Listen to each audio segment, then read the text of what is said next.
In the meat of this video, our hero, Thomas Sowell, breaks down the core problems with social justice ideology. Then we look at how those same ideas got enforced by late night hosts, and how a growing list of politicians are finally pushing back against DEI and the social justice agenda.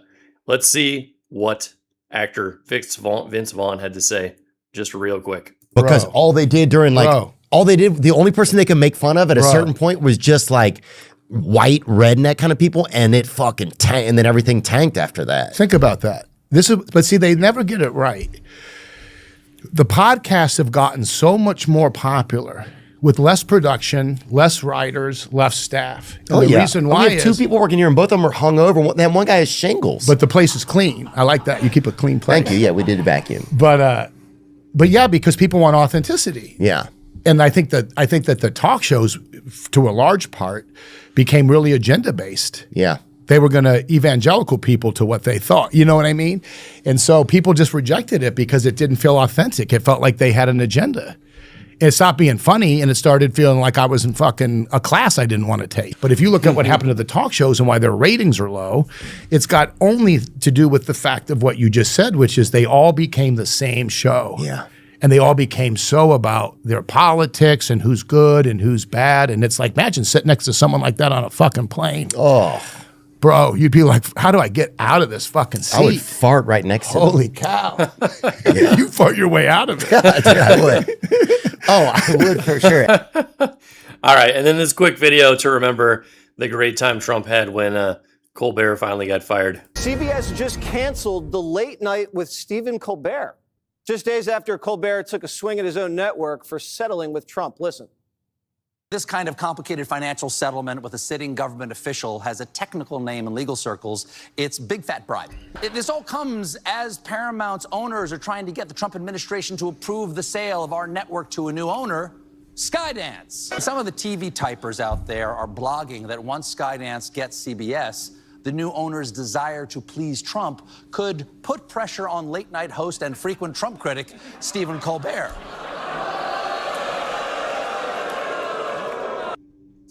The network claims it was a purely financial decision, and Colbert's last show will be next spring. Yeah, he was completely wrong. All right, let's get back to the main hero of our show, Thomas Sowell. Good being here. You know, I can't help thinking, reading your background, if only you'd been a little bit more industrious, you might have been able to make a name for yourself. Social justice. Dr. Martin Luther King in 1963, quote, I have a dream. My poor little children will one day live in a nation where they will not be judged by the color of their skin, but by the content of their character. I have a dream today. And you write, Dr. King's message was equal opportunity for individuals, regardless of race. In the years that followed, the goal changed to equal outcomes for groups. What now rose to dominance was the social justice agenda. If the social justice, those backing the social justice agenda, could have everything they wanted, what would the country look like? We'd be killing each other. All right. Can you give me intermediate steps? In other words, what is the social justice agenda? What do they want? They want everybody to have equal outcomes, or as close as they can get to it. Unfortunately, you don't have the preconditions for that. Even in the same family, one of the examples I use in the book is among 5-child families, right? The National Merit finalist is the firstborn just over half the time. That is more often than the other 4 siblings combined. Right. The fifthborn is 6% of the time. And so there was even where you have almost ideal conditions. They're born to the same parents, raised under the same roof, and they're not the same. Because all kinds of things matter, including birth order. Oh, absolutely, absolutely. All right, you take on various fallacies here. Let's take on a couple of them. The equal chances fallacy. Even in a society, I'm quoting you, social justice fallacies, even in a society with equal opportunity, people from different backgrounds do not necessarily even want to do the same things. In American sports, blacks are very overrepresented in professional basketball, whites in professional tennis, and Hispanics in Major League Baseball. Why is that telling? Because the implicit assumption, and sometimes explicit assumption, is that in a world where everything was fair, where everyone was treated fairly, you would have, things would be representative of the population demographics as a whole in all these various activities. Right. Imagine a black kid born in Harlem, and he's born with a body identical to that of Rudolph Nureyev, the great ballet dancer.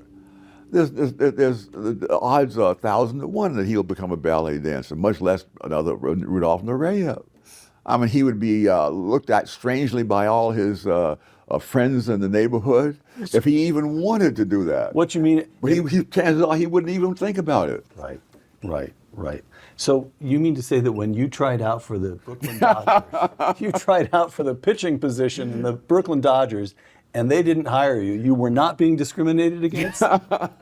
Actually, I was trying out for first base, and the real reason I messed up was that my position was center field.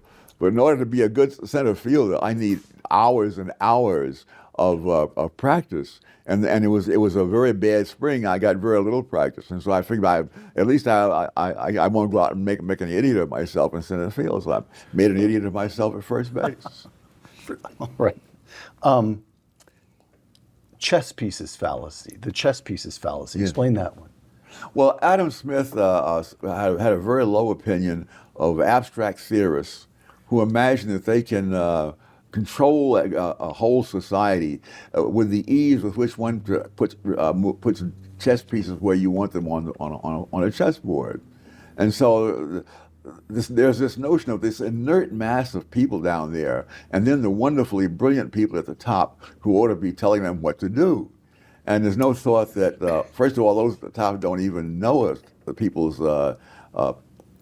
individual conditions, who are very different from themselves. And when they try to help, they can make things disastrous. You discuss a theory of justice. This is under knowledge fallacies. Yes. A theory of justice, which is in certain circles, every university in the country, the philosophy department, political science, you'll get it in sociology.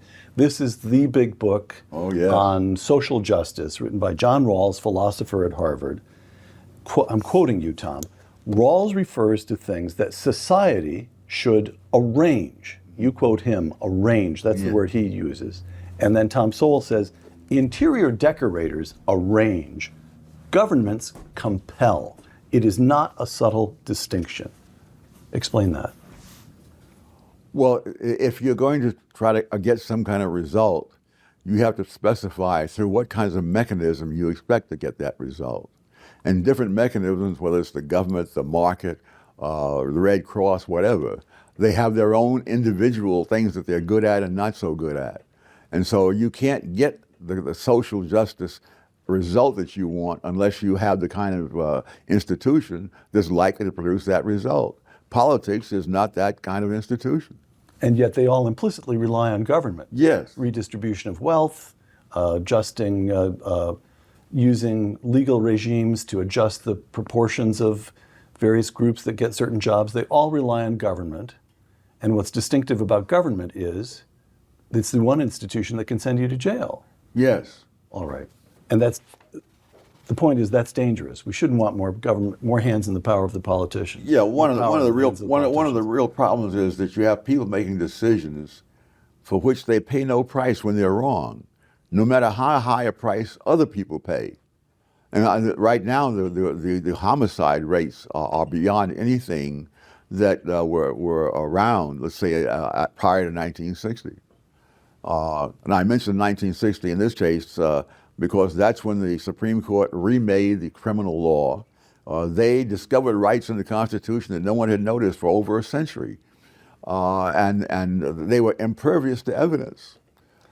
So contrast your neighborhood in Harlem when you were an 8 and 9 and 10-year-old boy with what we see in neighborhoods in Chicago today. Oh my gosh. People are astonished when I tell them I grew up in Harlem. I can't remember ever hearing a gunshot. And then I've checked with my relatives who grew up in similar neighborhoods in Washington and down in North Carolina.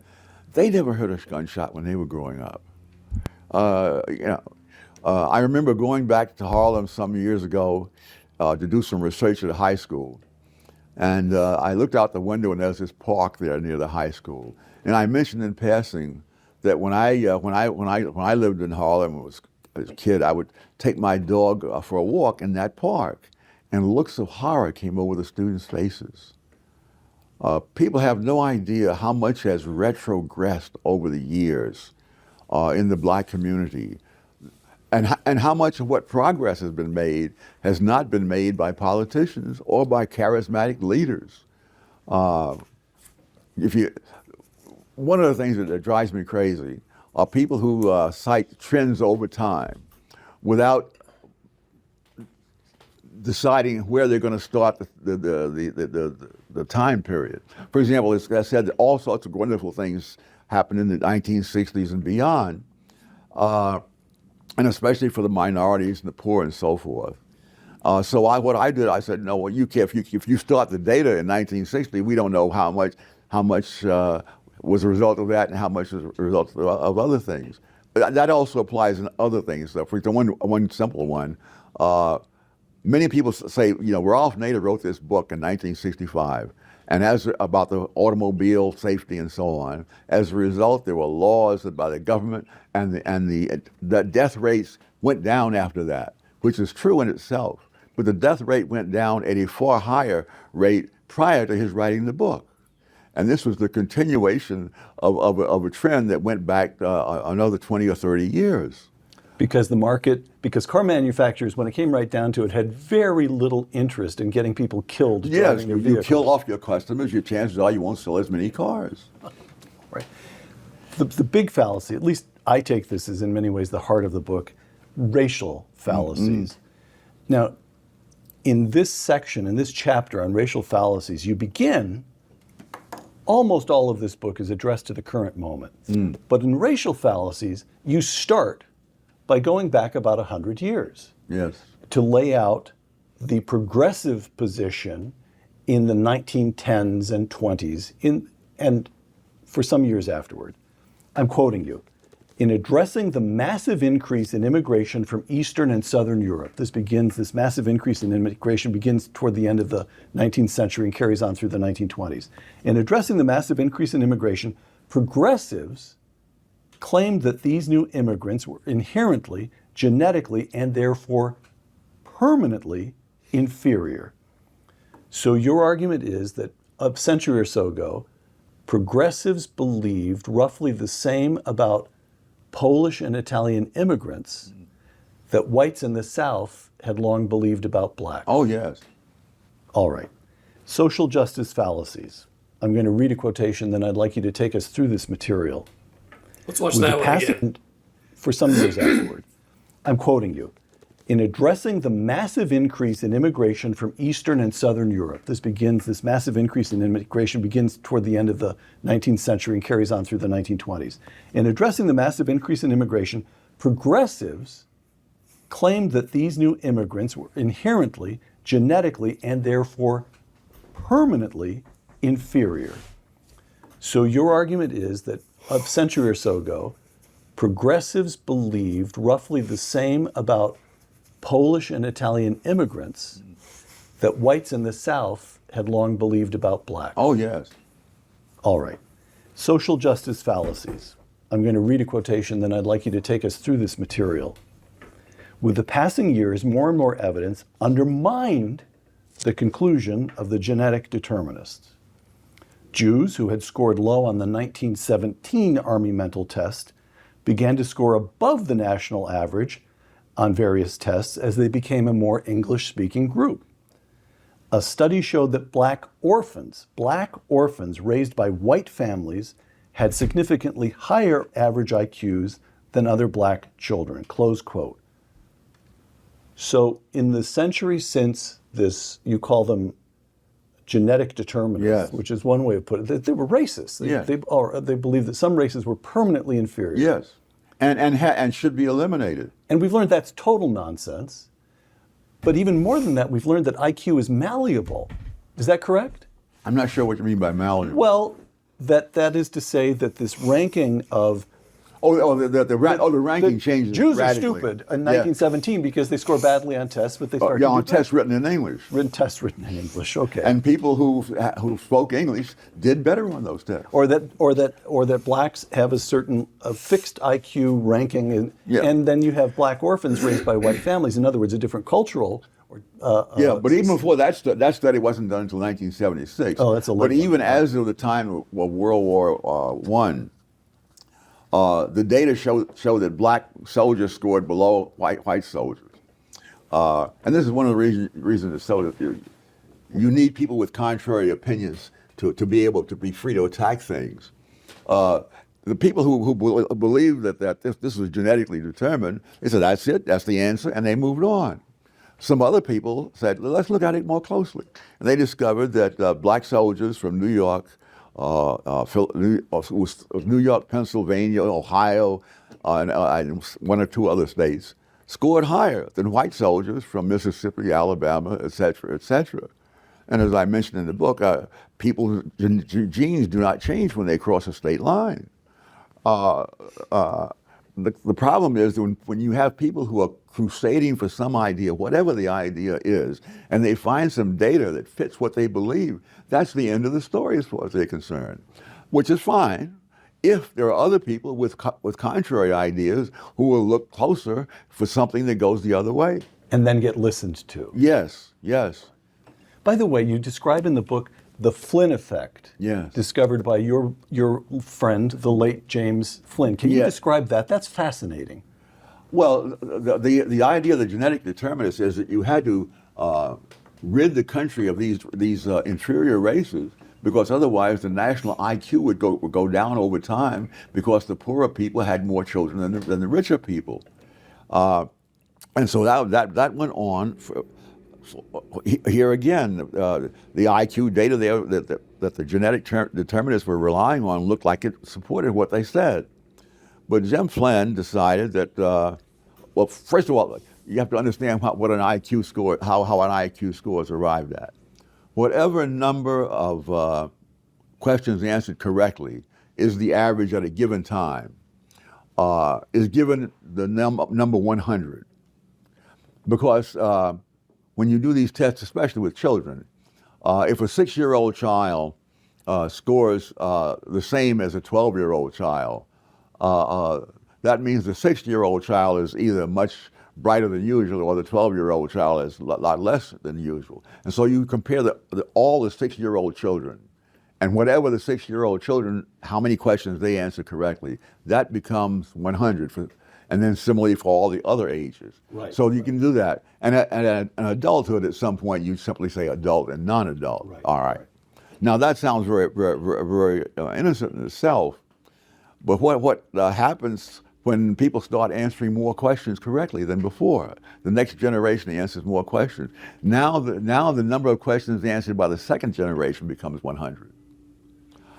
And so over time, as more and more people, black, white, and whatever, are answering more and more questions correctly, the tests are renormed. So having an IQ of 100 in 1925 is not the same thing as having an IQ of 100 in 1935 or 1950.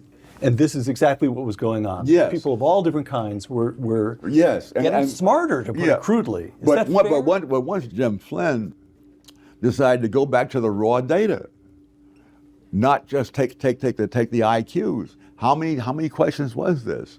And he discovers that the number of questions being answered correctly was increasing by large amounts, roughly one statistical deviation, Right. From one generation to the next. Which is big. Yes. And so the number of questions that blacks were answering, say around 2000, and having an IQ of 85 would have been an IQ of 104 back in 1947.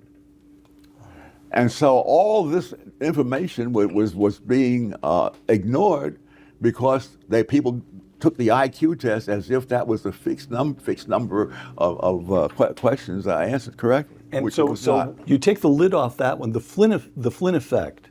Shows that the opposite was happening. That instead of the national IQ going down, it was going up. It was going up. And so we have this fascinating discovery that somehow or other the conditions of modern life that requires more abstract thinking, yes. Somehow it's bringing in... the whole group is rising. The whole group is rising. All right. From the progressive position a century ago to the progressive position today, racial assertions have ranged from the genetic determinism that we just discussed, which proclaimed that race is everything as an explanation of group differences, to the opposite view that racism is the primary explanation of group differences. Yes. How did this happen? Oh, it happened because a lot of people arrived at the same conclusion, and they had high IQs and PhDs, and that was the end of the story as far as many people were concerned. All right. I mean, a high IQ and low information is a very dangerous combination. Sorry, but you once told me, I'm talking to a Harvard man, of course, I'm very conscious of this, and you once told me, Peter, the main advantage of earning a Harvard degree is that you never again in all your life have to be intimidated by anyone who has a Harvard degree. All right. Listen, Tom, as I read this book, for the most part, it's objective, it's objective throughout. It's calm, it's analytical. But when you take on this modern progressive position that racism accounts for anything, there are passages in which you're angry. I felt that there are passages in which there's emotion that is very close to this. So let me just read a little bit to you. Median black family income has been lower than median white family income for generations. But the median per capita income of Asian groups is more than $15,000 a year higher than the median per capita income of white Americans. Is this the white supremacy we're so often warned about? For more than a quarter of a century, in no year has the annual poverty rate of black married couple families been as high as 10%. And in no year has the poverty rate of Americans as a whole been as low as 10%. If black poverty is caused by systemic racism, do racists make an exception for blacks who are married? I guess you're allowed to be angry. Yes. Well, yes. So, do you have the feeling when you're addressing this notion that racism accounts for everything, do you have the feeling that that the arguments are subtle, it's persuasive, you can forgive someone for buying that argument? Or do you have the feeling that it's willful, that the case is so clearly mistaken that there's a willfulness about it? No, I don't. I think that people don't look for certain evidence, and therefore they don't find it. And so, on the basis of what they know at a given time, this may be very plausible. The problem is that what you really need are other people with different orientation who are skeptical and who will then look for things and find things that are very different from that. One of the things that I found interesting was the fact that there are various counties in the United States which are among the poorest counties in the country, and 6 of those counties have a population that ranges from 90% white to 100% white. Appalachian counties. Yes. Kentucky, Kentucky and Ohio, as I recall. Yeah, but mainly it's the hillbilly communities. Right. And of course, there's that great book that was written, The Hillbilly Elegy. It was on the bestseller list for more than a year consecutively. J.D. Vance, now Senator Vance. Yes, and these are people who have faced zero racism. They are white. And they're white and zero racism. And also they're back in the 30s when they did IQ studies, their IQs were not only at the same level as those of blacks, they had the same pattern, namely that the young people, whether they were black or hillbilly, would have an IQ very close to the national average at age 6. But by the time they were teenagers, it kept going down and down and down because it's relative to the other people of that age group, and they simply were falling behind. So it was clearly not biological; it was social. But despite that, these hillbilly counties had incomes that were not only lower than the national average, they were lower than the average of black incomes for a period of half a century. It may have been longer than that because I only went through half a century. But in every study that was done over that half century, they scored lower, their family incomes were lower than the family incomes of blacks. So obviously there must be other things that cause people to be poor other than racism. All right. People in low-income American hillbilly counties already face zero racism because they're virtually all white. Yes. Yet they have lower incomes than blacks, just as you were saying. In other words, some behavior patterns seem to pay off. Now, this book is dedicated to fallacies, to showing errors in premises and errors in analysis. It's not dedicated to an alternative explanation. Nevertheless, you've got this argument lurking in here that it's the way people live, it's the way cultural patterns. So what are the patterns that pay off? Well, oh my heavens, that's a much larger book than this. Well, you've got time on your hands. In terms of public policy, what does not pay off is having charismatic leaders depending upon government to do things. Because if you look what has happened to blacks before and after, there was a massive government effort on their behalf. The poverty rate among blacks, if you start in 1940 instead of 1960, because 1960 is the magic number for people who are saying the government, you see, did all these wonderful things and blacks advanced because of it. In 1940, the black poverty rate was 87%. By 1960, it was down to 47%. That's dramatic. From 1960 to 1970, it went down to 30%. And in 1970, affirmative action was now in place. It went down to 29%. So in the 20 years prior to 1960s, the black poverty rate went down by 40 points, and in the 20 years after 1960, it went down by 18 points. But again, you have the same thing you had with what was the Ralph Nader effect. You see, You started in 1960. You missed this. So, you miss all of that. So you've got in this book. This is a point you make again and again in the section on racial fallacies. That I started thinking of it. I don't think you use these terms, but this is not an original thought with me. I started thinking of it as a hidden century of black progress. Yes. From emancipation with the end of the Civil War through to 1965, let's say, the Civil Rights Act of 1964, 65, through the mid-60s, you've got a century, and you argue black educational attainment rises. Yes. Black poverty rate drops dramatically. Yeah. And these are people who started with no property, overwhelmingly illiterate. This is from the moment, the year zero in 1865 for African Americans. And they climb, and the other point that you make at a number of places is that the black family is overwhelmingly intact. Yes. Right up to 1960, most black, go ahead, explain that. And not only do people take credit for things that were not their doing, they overlook the negative things that came in after the 1960s as a result of policy.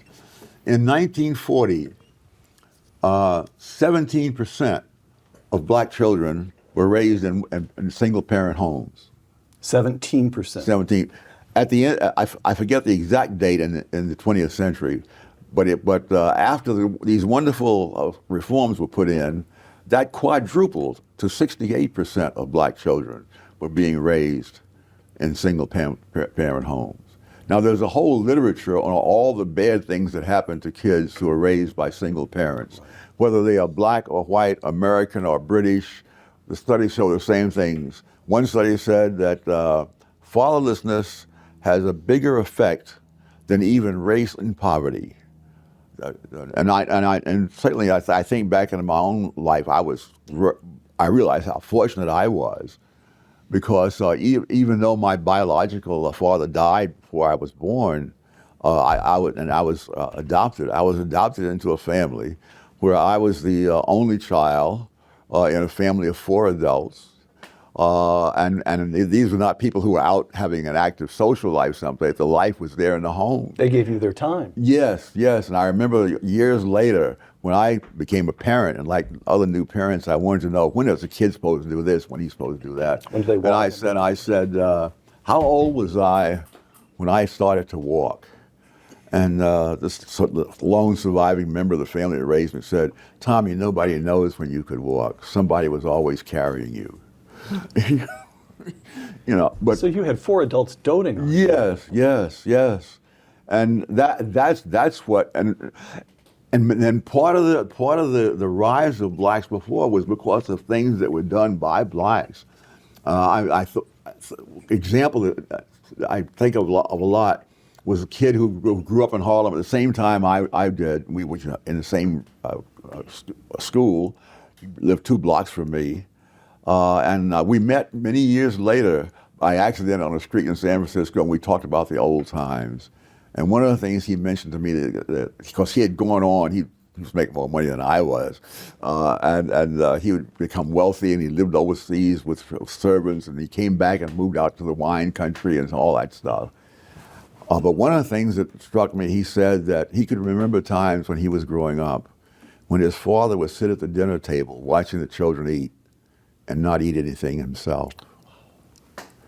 Now, it's not, that's what. And now the father isn't even there. Yes, that's right. So those kinds of things are what do it. Right. Social justice fallacies. The Civil Rights Act of 1964 was a major factor in ending the denial of basic constitutional rights to blacks in the South. But there is no point trying to make that the main source of the black rise out of poverty, nor can the left act as if the Civil Rights Act of 1964 was solely their work. A higher percentage of Republicans than Democrats voted for the act, close quote. So you're saying something here which is sacrilege. It's shocking, it's heretical. Yeah. You're saying the Civil Rights Act ensured equality before the law. That was overdue, it was necessary, it was just. That's an accomplishment in American history. Yes. But at about the same time, we get the creation of a vast expansion of the welfare state, and it does people harm. Yes. It harms the African American family. It leads to fatherless. Have I got your argument right? Yeah. And you want to stand by that? Yeah. And the other thing too, the Civil Rights Act was not what got blacks into professional occupations. In the decade prior to 1964, the number of blacks in professional occupations doubled. So this is not the result of the Civil Rights Act of 1964. That's amazing. Let's watch that again. American history. Yes. But at about the same time, we get the creation of a vast expansion of the welfare state, and it does people harm. Yes. It harms the African American family. It leads to fatherless. Have I got your argument right? Yeah. And you want to stand by that? Yeah. And the other thing too, the Civil Rights Act was not what got blacks into professional occupations.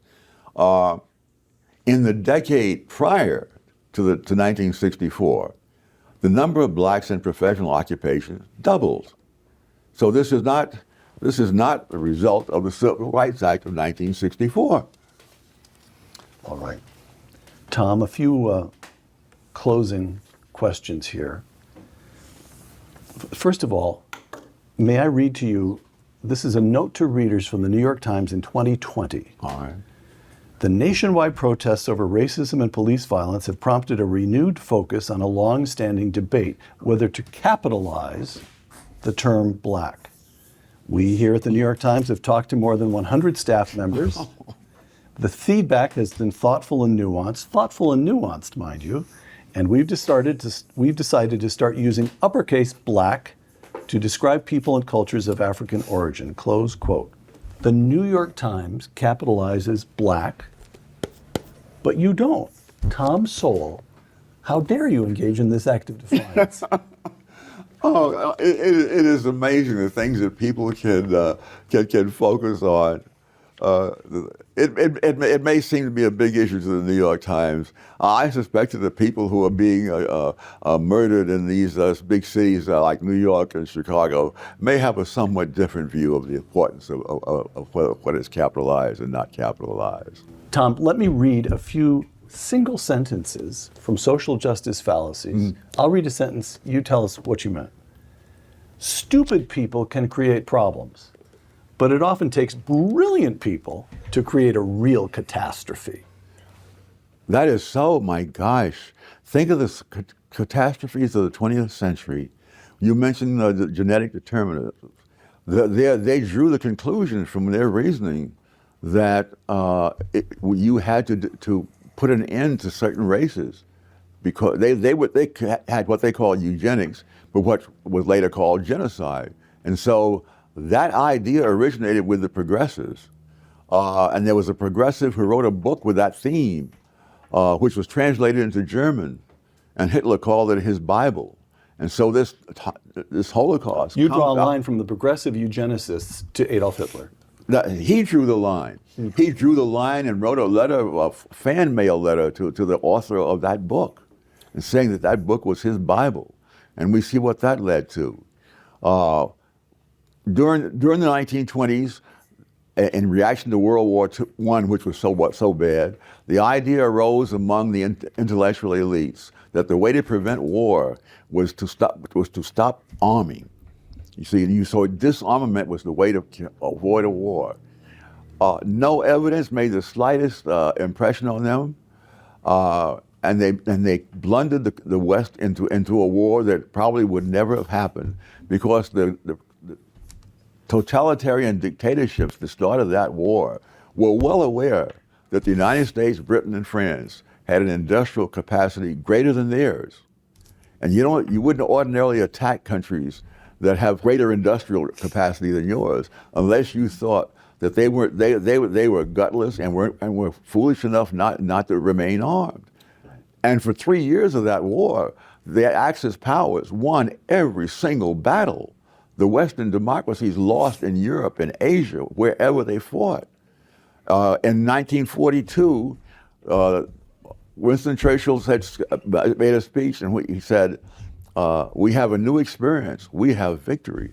And when they won that victory in El Alamein in northern Africa, that was the first battle won by the Western democracies in a war that was already 3 years old.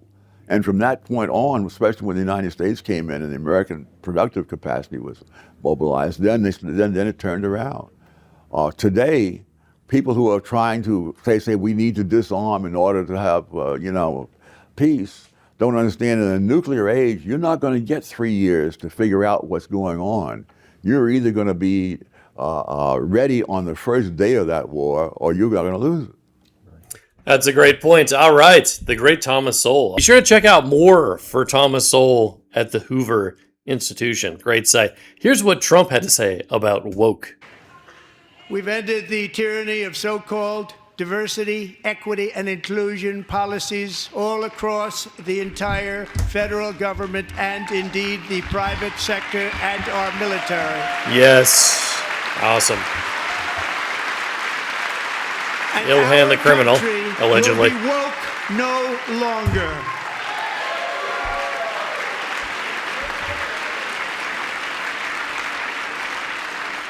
We believe that whether you are a doctor, an accountant, a lawyer, or an air traffic controller, you should be hired and promoted based on skill and competence, not race or gender.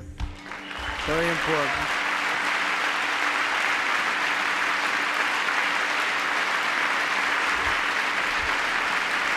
You should be hired based on merit. And the Supreme Court, in a brave and very powerful decision, has allowed us to do so. Thank you. Thank you very much. We have removed the poison of critical race theory from our public schools, and I signed an order making it the official policy of the United States government that there are only two genders, male and female. Heck yes. All right. And J.D. Vance agrees. Identity politics, critical race theory, destroying our society. And let's remember Thomas Sowell mentioned his book, Hillbilly Elegy, as well in our previous video. So you're not really allowed to notice what's happening in Seattle or any of our big cities, which are So here's Tucker Carlson interviewing J.D. Vance. collapsing. And people like Robin DiAngelo are charged with making you not notice. According to Robin DiAngelo, America's biggest problem has nothing to do with economics. It's not crime or unemployment. It's not the mismanagement of the people in charge. The problem with Americans is their DNA. Now, a sane society would reject that for what it is, open racism. But Robin DiAngelo has gotten richer and more famous. She's all over television saying the same thing. Your skin color determines whether or not you're a good person. I'll never forget asking a group, okay, so what if you could just give us feedback on our inevitable and often unaware racist assumptions and behaviors? And I'll never forget this Black man raising his hand and saying, it would be revolutionary. And you know, just take that in. I just want all the white people to just take that in. Revolutionary, that we would receive the feedback with grace, reflect, and seek to change our behavior. That's how difficult we are. Wow. That's how big a-holes we are. Yeah. Poor Jimmy Fallon. He just wanted to sing songs and do his little comedy thing, and he got caught up in this horrible moment. He's going along with it. It's a hostage tape every night. That was last year, by the way. Robin DiAngelo, though, has not gone away. Now she's delivering video lectures as part of something called the LinkedIn Learning Series. And if LinkedIn is behind it, it's everywhere. Several major corporations direct employees to the learning platform, which is owned by Microsoft. In one of her lunatic presentations, DiAngelo notes that, quote, to be less white is to be less oppressive, less arrogant, less defensive, and more humble. You're seeing that slide on your screen. The presentation goes on to urge employees to, quote, try to be less white. Again, many corporations are using LinkedIn for training, including Coca-Cola, which is run, you won't be surprised to know, by a white guy. J.D. Vance is the author of Hillbilly Elegy. He joins us tonight. J.D., I have to wonder what effect this kind of stuff is having on our society. Well, first of all, Tucker, I think it's ridiculous, and frankly, it's destroying our society. So, I think about my own family, Tucker. One of the great things that's happened to me, I think the greatest thing in my life, is that I married a woman who wasn't the same skin color as me, and I was able to do that because I grew up in a country that taught us not to think about each other as members of a racial group. We were taught to think about each other as people. And what these people are doing by constantly forcing us to focus on the color of our skin is they're destroying an essential part of American heritage, that we can judge people based on the content of their character. They're doing it, I think, for cynical reasons, but at the end of the day, they're going to destroy something that's critical and important and good about this country, and we should fight back against it. I wonder how can you live in I mean, we have, cynicism aside, a truly diverse country. There is no majority religion, even barely an ethnicity at this point. I don't think anyone's mad about that, but how do you have a country like that if you're taught by your leaders to hate each other because of your differences? Like, how does that work long term? Well, at the end of the day, it doesn't work, Tucker. And I think one of the big things that's happening in our country right now is that we're constantly divided against each other because that's the way our leaders want it. And it's important to ask what's going on. Why is this happening? And if you look behind identity politics, it's almost always about power. What happens to you if you don't participate in these woke trainings? What happens to you if you don't echo the party line? Well, two things happen to you. First of all, you're more precarious at your job. It's easier to fire you if you don't go along with with the woke HR department. The second thing that happens is you're deprived of your core freedom of speech. So the two things that are core fundamental values and rights in this country, the right to provide for your family, the right to participate in the self-government of this country, are both taken away from you if you don't toe the woke party line. That's right. This can't be legal. It's happening everywhere. At some point, people are going to start to file class action suits, and we'll support them when they do. In the meantime, J.D. Vance, great to see you. Thank you so much. Thank you. All right. And let's see what Charlie Kirk has to say. Even though America's Constitution explicitly forbids racial discrimination, our government ordered people to do it anyway. People were denied jobs and denied promotions. Kids were shut out of universities based on the color of their skin rather than their ability. Companies were denied federal contracts because their owners didn't look a certain way.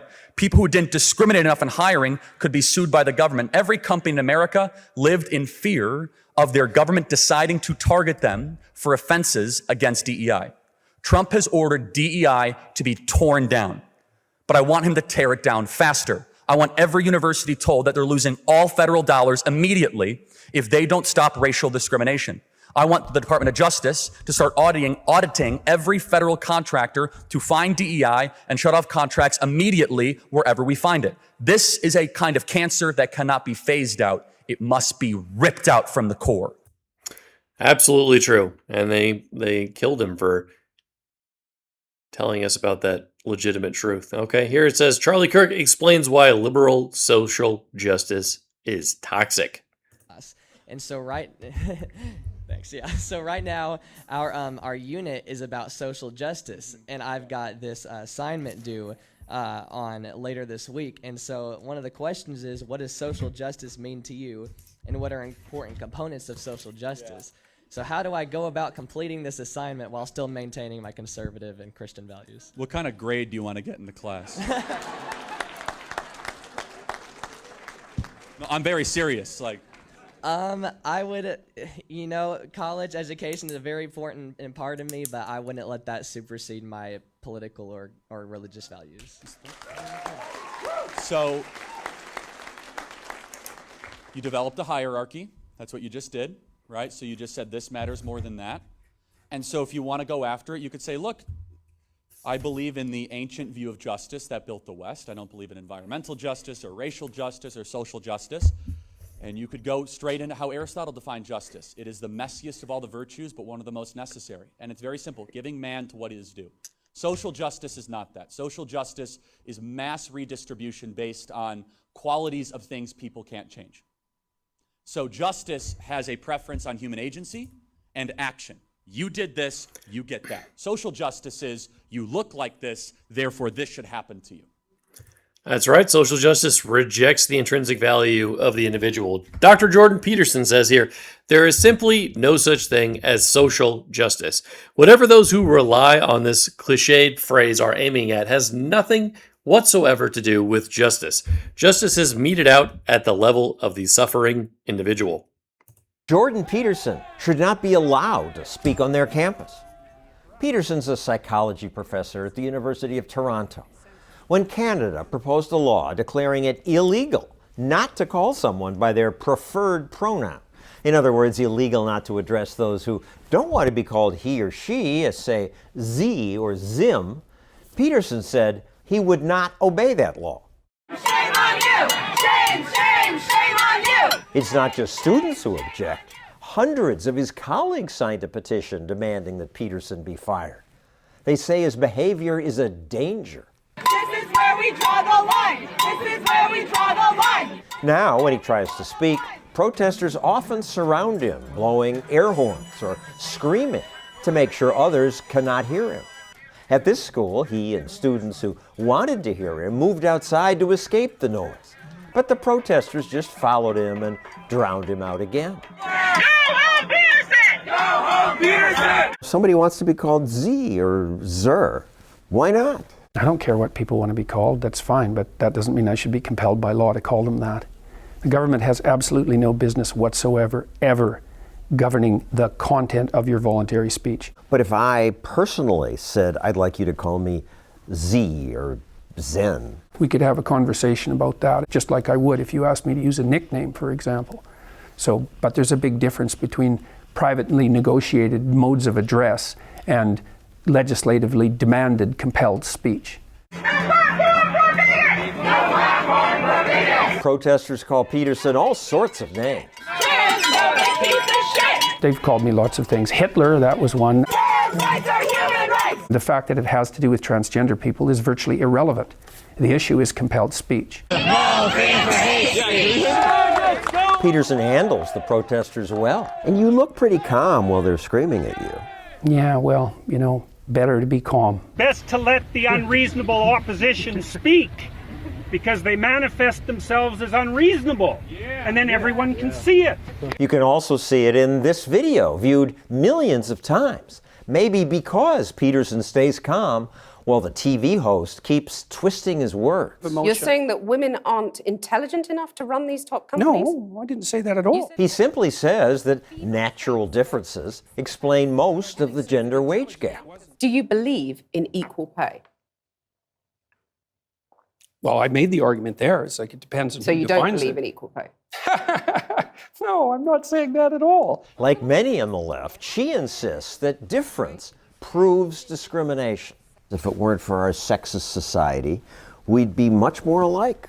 That's actually not the case. The science on that is absolutely clear. They've studied tens of thousands of people in dozens of countries, and the papers have been cited thousands of times. For years, many leftists denied there were any differences. Aren't women in general better nurturers?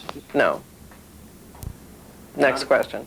Feminist icon Gloria Steinem even objected to researching differences. It's really the remnant of anti-American crazy thinking to do this kind of research. But more research has been done, and it shows that on average, men and women excel at different things. That runs contrary to the desires of the researchers who generated the data, because no one wanted that. It came as a shock to everyone, but that's how it is. And yet when you say this, it infuriates some people. It should infuriate them, because I'm going right after the heart of the radical leftist doctrine. The heart of that doctrine is that all groups should have equal outcomes. There should be just as many female CEOs, scientists, computer programmers, because men and women are the same. If outcomes differ, it must be sexism. Or, as actress Ashley Judd puts it, the problem is the patriarchy. The patriarchy.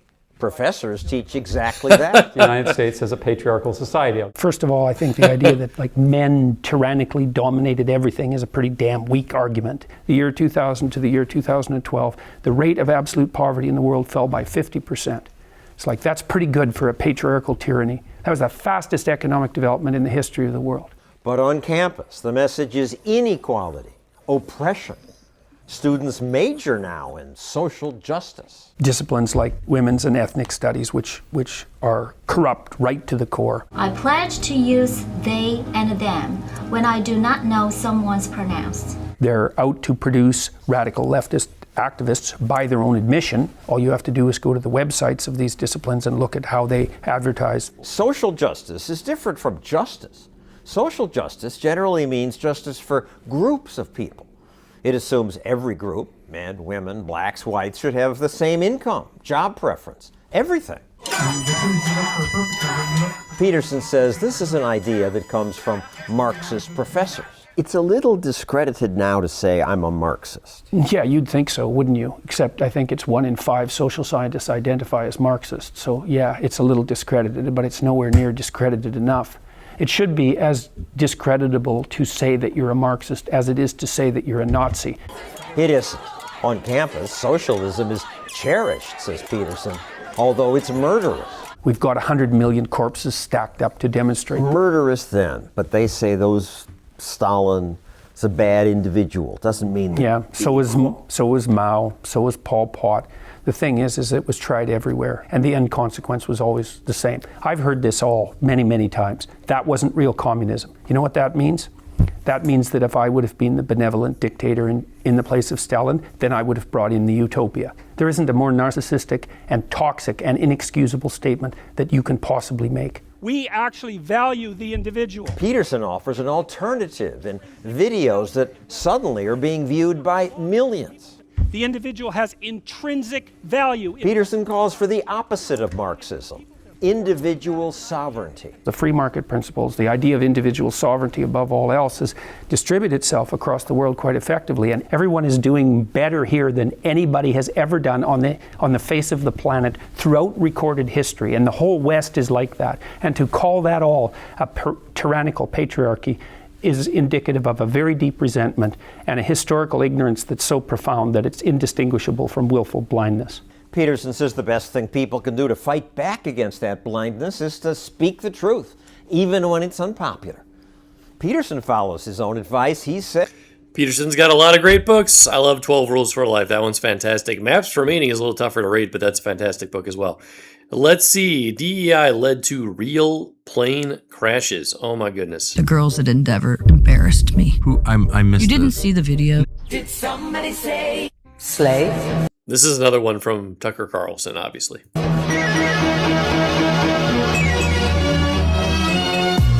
No, but I could tell I'll be appalled. Yeah, by there was some promo video done by a bunch of young ladies, and they were talking about all-female crew, and I think it was a recruiting video, but it was embarrassing to those of us who worked hard. What airline was this? That was the airline, Endeavor, I think it was. Endeavor. The one that flipped in Toronto. Girls, come on. Leave the saving the world to the men? I don't think so. I don't think so.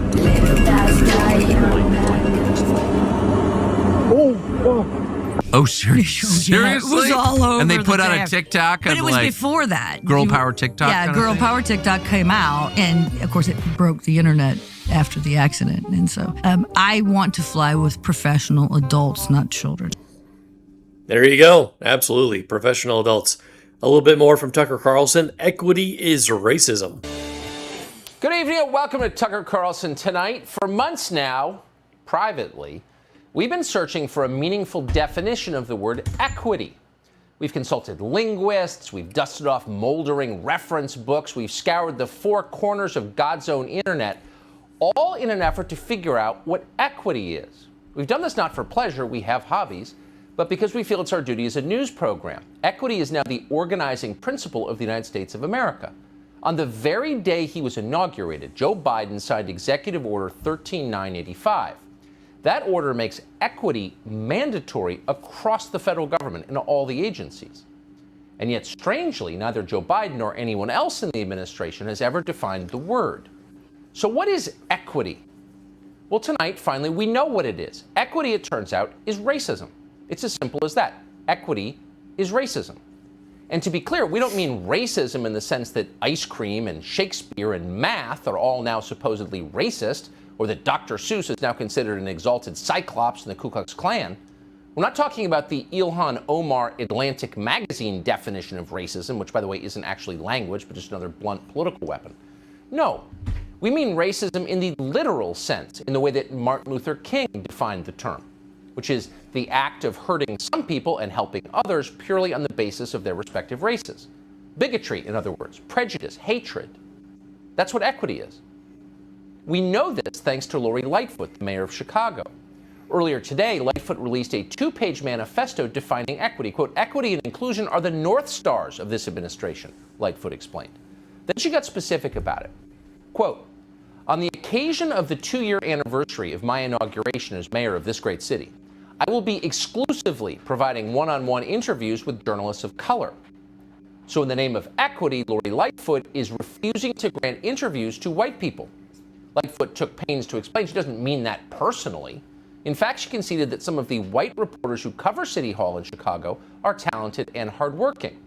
But unfortunately, they are, Lightfoot said, quote, white nonetheless. So there it is, as plainly as anyone has ever said it out loud. White people are disqualified because they are white, not because of anything they have done or said or think. Lori Lightfoot doesn't care about that. She says so.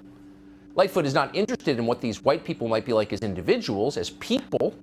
She doesn't even care what kind of white they are. Their ancestors could be from Italy or Luxembourg or Finland or Spain. They could be members of the British royal family. They could be penniless Romanian immigrants living in a box on the sidewalk on Michigan Avenue. Rich or poor, it doesn't matter to Lori Lightfoot. To Lori Lightfoot, all that matters is the fact they're white, because all white people are the same. They are entirely defined by the color of their skin.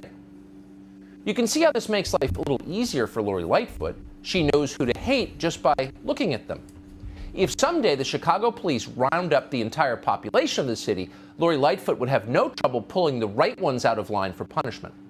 By the way, in case you're wondering, yes, that was a Nazi reference. It was deserved. Lori Lightfoot is a monster. Any society that allows politicians to talk like this has a very ugly future ahead. Very ugly.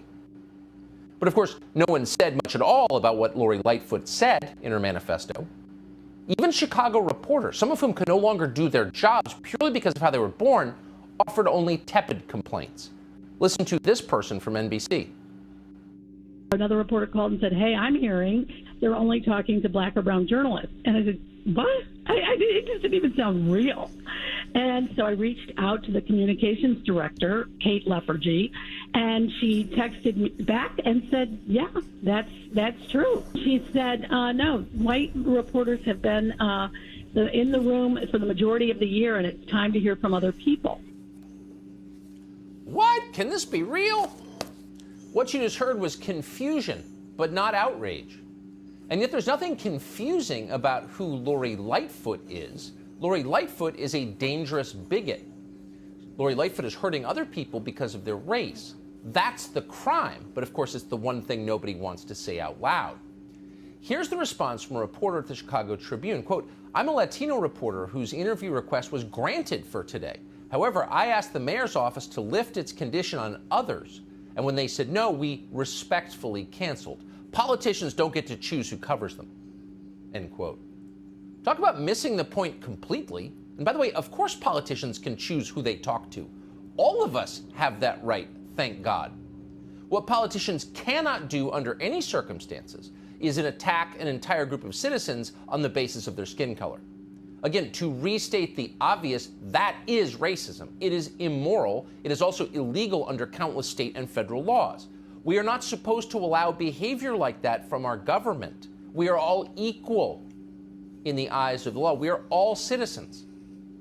We've got an entire granite monument on the National Mall in Washington promising that we will never behave that way again. We will never allow it.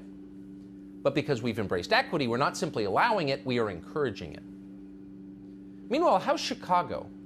The city of Chicago under Lori Lightfoot is crumbling. Murders last year jumped to 50%, hundreds more dead, many of them young people, children, most of them black. Is that social justice? No, it's not. It's no one's definition of social justice. Not surprisingly, Lori Lightfoot doesn't want to talk about it. There are 50 members of the city council in Chicago. They're called aldermen. One of them, an alderman called Raymond Lopez, has repeatedly pressed Lori Lightfoot to explain what she's doing to the city. You should know that Raymond Lopez is not a right-winger. He's a Democrat. He represents the 15th Ward, which is overwhelmingly non-white. In some places, it's impoverished. But Raymond Lopez cares a lot about his constituents. So in January, he raised an obvious point with the mayor. Maybe crime is shooting up in Chicago because Chicago, as a sanctuary city, is not enforcing federal law. How did Lori Lightfoot respond to this? She called him a racist. Being an immigrant or a refugee is not a crime. Alderman Napolitano and Alderman Ray Lopez. I just have to say, shame on you. Spirited debate, which is at the heart of our democracy, is not the same as using racist tropes and xenophobic rhetoric to promote yourself on the backs of others and demonize them. Calling for an elected official to follow federal law is now a racist trope. Hey, Sean Hannity here. Hey. Well, thank goodness Lori Lightfoot doesn't have the power she once did. From Ron DeSantis. During that period, if you wanted a high position in corporate America or academia, rejecting woke made you DOA. All these institutions swallowed woke hook, line, and sinker. This also led to the ESG movement, which sought to impose woke through the economy. We were the first to fight back by eliminating DEI, ESG, and CRT. ESG, if you don't know, is emotional social governance. I love Ron DeSantis, but we got to use the serial comma here. There should be a comma after ESG. There should be a comma after line. Anyways, we were right, but we were definitely swimming against the tide. It says there it's also infected corporate America with companies afraid of being canceled unless they instituted programs that advanced certain narratives and causes. And Ron DeSantis says here, signs law blocking Florida governments from funding DEI. Florida governor says white men have been discriminated against in new effort to challenge inclusion programs. And this seems to be true. It was first started at the university system. Now you see 60% of college students are female, and they're trying to do the same thing in the private sector as well with forced DEI. I think females gained significantly more salary jobs in the past year than men. So that's an unfortunate reality. Here's what Rand Paul had to say when taking on woke Biden DEI policies. The yeas are 11, the nays are 0 on the vote by proxy, and for the record, only the yeas are 4, the nays are 0. On this vote, the yeas are 11, the nays are 0, and the motion is agreed to. Motion's agreed to. We'll now proceed to the consideration of S. 2866. I ask unanimous consent that the committee consider the Peters substitute amendment as modified to S. 2866 as the underlying bill. Without objection, so ordered. The improving government's good on the face of it, wanting to improve customer service. Who could be against that? Makes it permanent law. The problem is when you look at the details of what the administration is currently doing, you see that it's actually part of implementing the woke Biden DEI and climate policies without statutory authority. You don't have to take it from me, though. You can look at the actual executive order from the Biden administration to see what we're talking about. It says that customer service needs to be improved when, among other things, advancing equity and tackling the climate crisis. Hardly things you'd consider when you're thinking about people waiting on the phone for a long period of time. Passing this bill will permanently ratify those efforts and tie the hands of the next president. So I'll be offering Paul Amendment 7. By making new permanent law, this bill would make it more difficult for future presidents to change the Biden dictates. Adding a 2-year sunset will give Congress a say in what the rules look like in the future and let the next president have a say and not be stuck with Biden policies.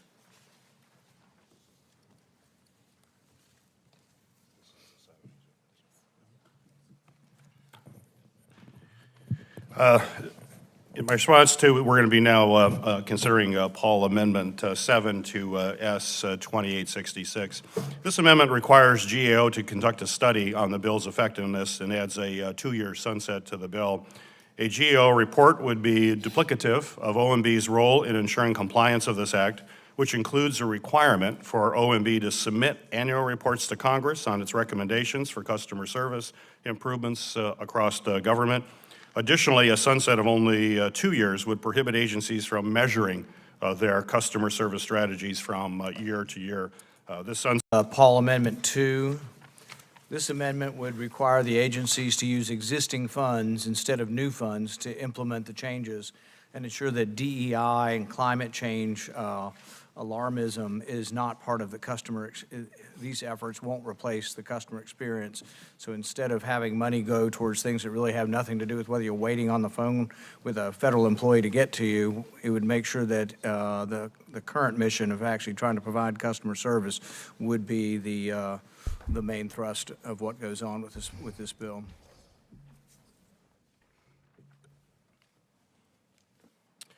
We will now proceed to consideration offering another amendment.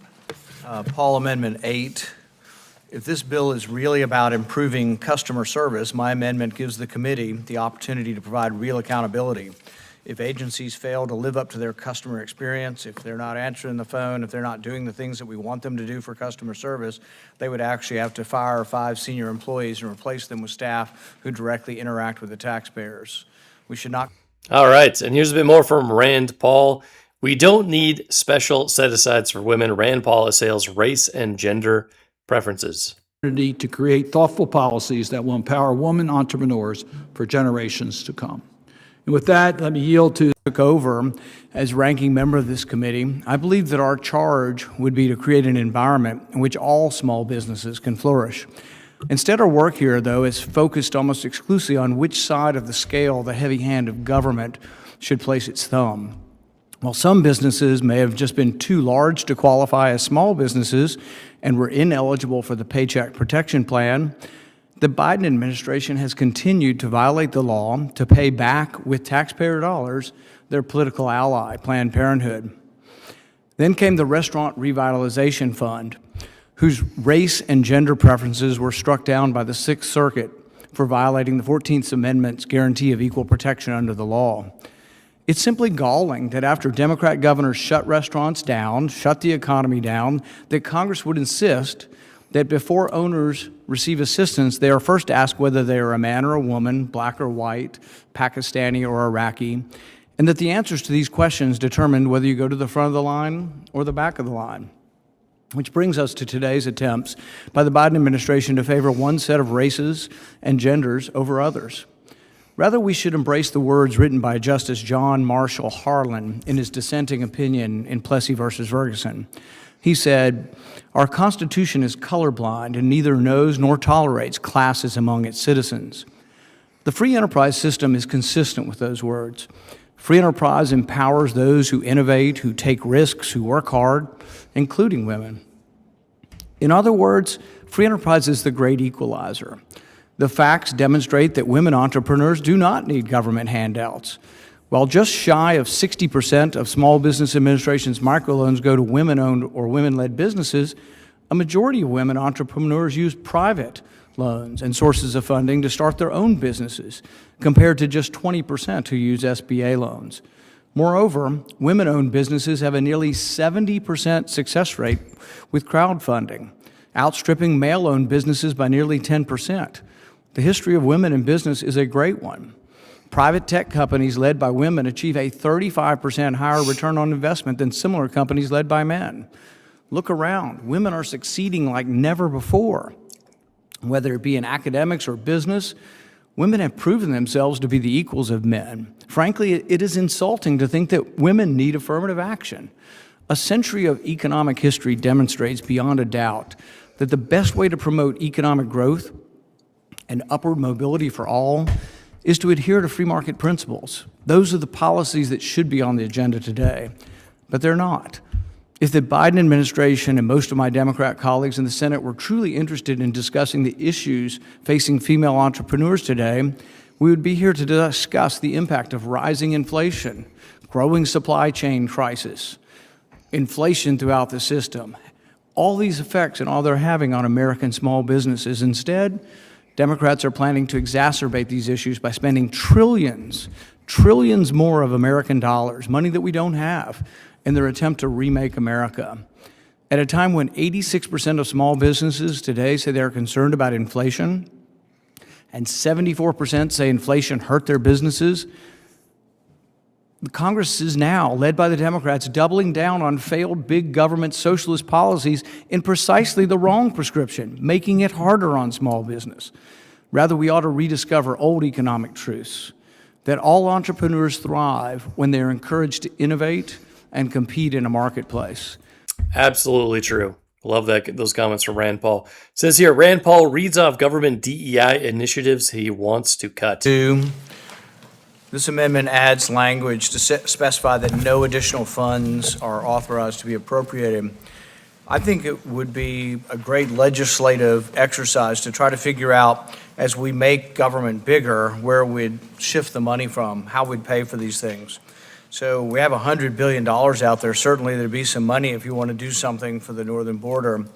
So if we really were concerned about the money, we would make some actual choices. Instead of saying we shouldn't have to choose, really, I think the legislative imperative should be we do have to choose. So, for example, if we were looking for places to save money, if we thought the border was a priority, north and south, and the integrity of the country was a priority, environmental justice, $160 million. We could decide whether, anything to do with the environment has to do with justice and see if that's being well spent. We could look at the electric vehicles that DHS says they actually don't want. That was $123 million. The law since the 1960s has said the federal government can't and shouldn't discriminate. I completely agree with that. We should have no discrimination in government. And yet, and I thought we'd gotten way beyond that. You don't find many accusations of you do. When you do, you have a legitimate civil action if someone discriminates against you. But instead of acknowledging how far we've come, we've taken a step backwards where we have all of this money going into identifying people based on their race. Diversity Fellowship, $1.3 million. Diversity Program Evaluation, $800,000. Diversity Inclusion Training, $700,000. Study of Diversity, Equity, and Inclusion in the Fire Services, $183,000. Diversity, Equity, Inclusion in the Fire Service, another $160,000. Diversity, Equity, Inclusion Working Group, $56,000. So, it goes on and on the list. I mean, we're talking about millions of dollars. And the thing is I think our job as legislators should be to determine, if the things before us in these bills are important, why don't we not spend it somewhere that's less important? Why don't we have a debate? I think there's not a person on either side that doesn't agree there should be no discrimination, that the government should be colorblind.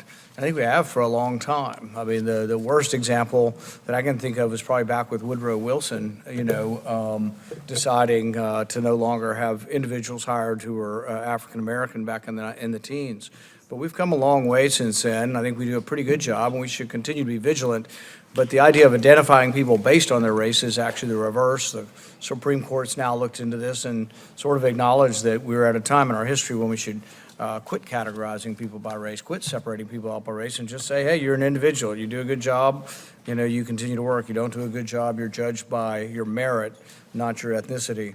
So anyway, there's a lot of areas here where we could be cutting, but my amendment simply says that no additional funds are authorized, and then what would have to happen is whoever's in charge of actually spending the money at the Department of Homeland Security could look at all these programs, electric vehicles, climate adaptation office, all this stuff that's going on that really does nothing to do with our border, and decide whether it would be better spent on the border. So my amendment would require this prioritization of funding, and it would require people to actually make the difficult decisions, which is what really happens at the state government level and the county government level. Because they have a finite budget, they make decisions. Yes, government has a finite budget. Companies have a finite budget. They should not be spending ridiculous amounts of money for DEI nonsense, but people keep trying to push that. Ted Cruz to top Biden DEI chief. Your policies are nothing more than brazen discrimination. With Forbes breaking news. At Tuesday's Senate Foreign Relations Committee hearing, Senator Ted Cruz confronted the State Department's Chief Diversity and Inclusion Officer, Gina K. Abercrombie. Thank you, Mr. Chairman. Ambassador Abercrombie Winstanley. The Biden administration, I believe, is staffed by radicals. The State Department has consistently alienated our friends and appeased our enemies. You're empowered as the State Department's first standalone Chief Diversity and Inclusion Officer. Your mandate is to promote a concept on the left called equity, which I think is nothing more than brazen discrimination. You were appointed in April 2021, and as you extensively testified this morning, you introduced fundamental changes to the State Department hiring practices in line with the mandate of equity to affirmatively and aggressively discriminate. A year after your appointment, in April 2022, the State Department released its, quote, equity action plan to integrate these so-called equity principles into, quote, all aspects of State Department foreign affairs. That very week, just days after you published the equity action plan, and 1 year after you began your tenure, a senior State Department official broadly distributed what I consider to be a very troubling email. I have a copy of that email next to me. Let me read from a part of the email. The email says that hiring practices have developed inside the State Department so that, and I'll quote, that certain candidates could not be hired because they have a disability. They are white men. They are straight white men. They are not of the, quote, right religion. All of these are verbatim quotes from the email of a senior State Department official. My first question to you is, did you clear this guidance? Thank you for the question, Senator. I've never seen that before. You've never seen the email before? I've never seen it. So you didn't know it had been sent? This is the first time I'm seeing it, sir. Well, do you know that it is happening?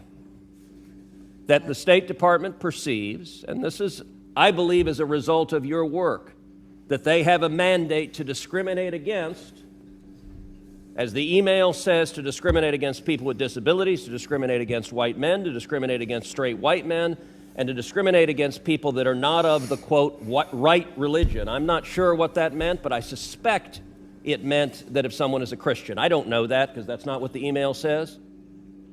Are you aware these practices are happening at the State Department? Again, thank you for the question. I am definite and certain that they are not happening at the State Department. But again... So do you believe the senior State Department official who sent this email was lying? Senator, I can't comment on, I don't know who that's from. I don't know if it's, I've never seen it before, so. So you're the chief diversity officer and you're arguing you are certain discrimination is not happening at the State Department. Is that right? Is that what you're testifying? That's what you just said. I am saying that it is against the law, and we certainly are not overtly or on purpose breaking the law in the Department of State. Certainly, there are members of our organization who do discriminate, who do harass, who do bully, which is why we are trying to put in place programs to address it and to strengthen accountability for those who do indeed break the law. So you didn't clear this guidance, and after it was sent, you're testifying now that you remained unaware of it, so no one showed it to you. You were in the State Department for a year. You were empowered in your position in an unprecedented way. In your testimony, you talked about creating a DEIA data working group about hiring practices and a dedicated DEIA core precept. And your testimony is you didn't know that this discrimination was happening. My staff can transmit to you the exact header and the details of this email. Okay. But I have to say, Ambassador, I find it a little bit amazing that this discrimination is being reported to be ongoing in the administration and you are professing to be unaware of it. You know, I'm reminded from a line from the movie Office Space. What would you say you do around here? What is your job if not to stop discrimination? And unfortunately, I believe what your job in practice is encouraging this discrimination. This is a manifestation. You just said a minute ago in testimony, your hiring and promotion in the State Department will depend on complying with the edicts from your office. Is it good for the State Department and good for the United States government to be actively discriminating based on disability, based on race, based on being straight white man, or based on not being the right religion? Is that good or bad? Senator, as I'm looking at the email, it does appear to me, and my eyesight is not great, that people have reported comments. That's certain candidates? So what it says is, unfortunately, over the past several months, a number of people have reported comments that certain candidates could not be hired because. So these are employees at the State Department saying, we can't hire someone because, and here's what the email lists, they have a disability, they're white men, they're straight white men, or they're not of the right religion. Indeed. And so I would say comments does not at all say it is indeed happening. Comments from hiring people saying we can't hire them because of it. Time of the senator has well expired. I would ask the senator to... Okay, Ted Cruz to top Biden DEI chief. I think he destroyed her. She's pretending like she doesn't know what's going on, but she does. Here's Joe Rogan. Oh, is it going to load? Let's see here. But at least in something like hosting it today. So, okay, Joe Rogan, equality and equity are not the same thing. Show you are just talking. Once you put these sort of diversity standards to something like mathematics, Oh, yeah. That's when things get super squirrely. They're trying to do that a little bit. I'm sure you retweeted that thing I wrote about mathematics, and they wanted people to sign an equity, which is another word that they've co-opted. They wanted folks to sign an equity statement and a diversity statement. And the thing is, explain that. Explain what they're trying to. That you have a commitment to diversity. Yeah, you have a commitment to diversity, and you have a commitment to equity. And so equity does not mean treating people equally. It's not like you have a commitment to equality, which is we should all have a commitment to equality.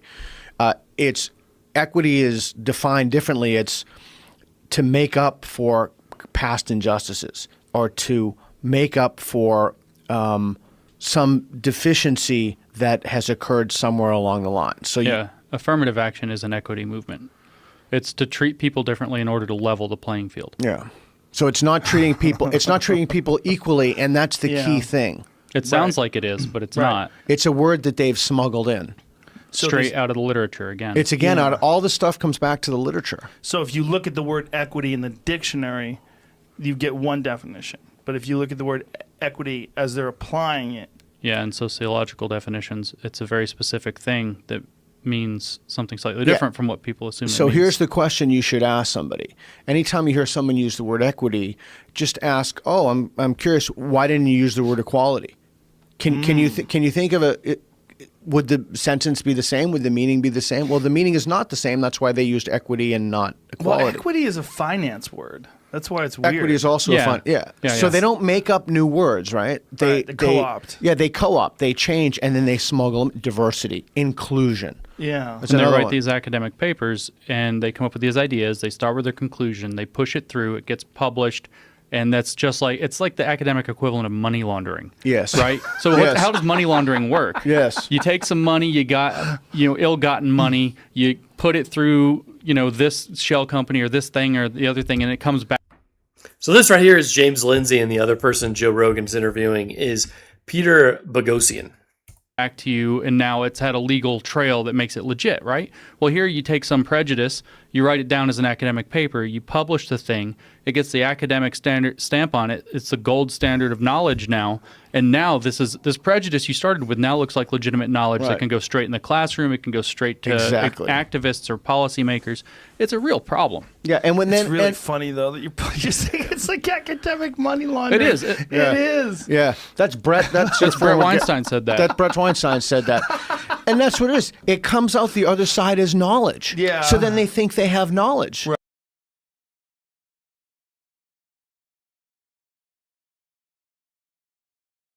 And then here's a bit from Glenn Greenwald. Affirmative action ruled unconstitutional. The defense of affirmative action is based on the irrational and deeply offensive view that you can understand a person's ideology and worldview simply by looking at their race. Elite institutions don't really want to diversify. They don't want diversity of thought. They don't want diversity of opinion.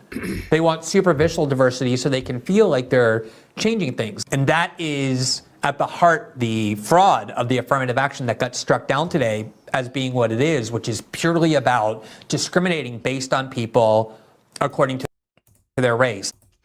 Absolutely. Okay, Glenn Greenwald says, newsroom diversity has meant hiring non-whites, females, and LGBTs whose parents are Wall Street bankers and lawyers, went to Ivy League schools, grew up in the same neighborhoods with the same politics. Working class backgrounds or state schools didn't count as diverse.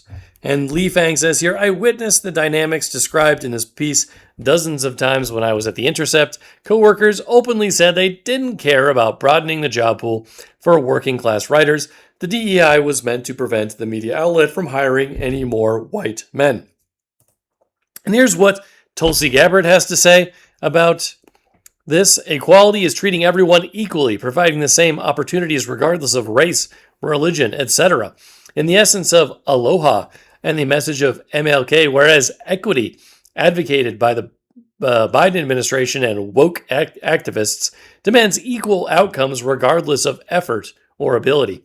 If we allow them to sacrifice our meritocracy for the sake of equity, America's excellence will be lost.